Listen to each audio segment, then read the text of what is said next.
পরম্পরায় যেমন ধরুন একটা বেদি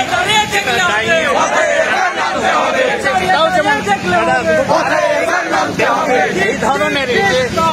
ষড়যন্ত্র করে একজন ডাক্তার মহিলা যিনি আমাদের ছাত্রী, যিনি পড়াশোনা করছিলেন, এইভাবে ধর্ষিতা হলেন এবং এটা যেমন শুধু ভারতবর্ষের মানুষ না, শুধু আদিবাসী মানুষ না, প্রত্যেক শ্রেণীর মানুষকে নাড়া দিয়েছে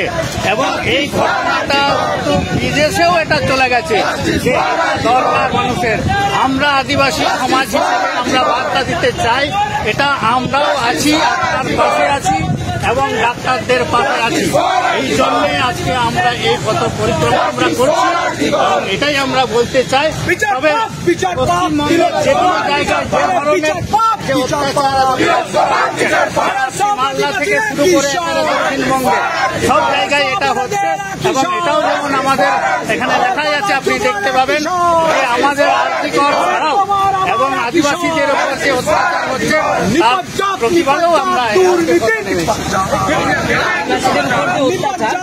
এগুলো তো অত মিডিয়ায় আসে না।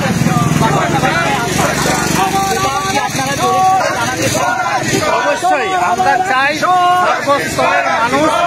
আমরা যেমন কথা বলছি তারাও আমাদের কথা মেলাক এবং এটা তারাও বিচার চান এবং সেই ক্ষেত্রেও আমরা প্রত্যেকেই আমরা আহ্বান করছি যে এই ধরনের অত্যাচার ধর্ষিতা হচ্ছে যেখানে তার প্রতিবাদ সব জায়গায় করা উচিত। আমার নাম বিজন চন্দ্র কুলু,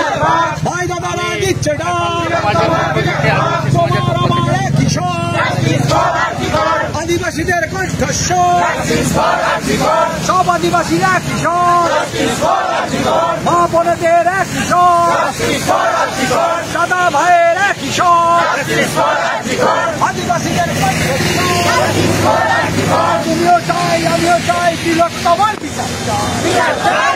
চাই, তুমিও চাই আমিও চাই তিলোত্তমার বিচার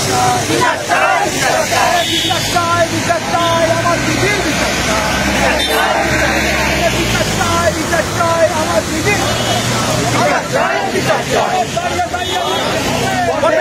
নাম তো হবে বিচার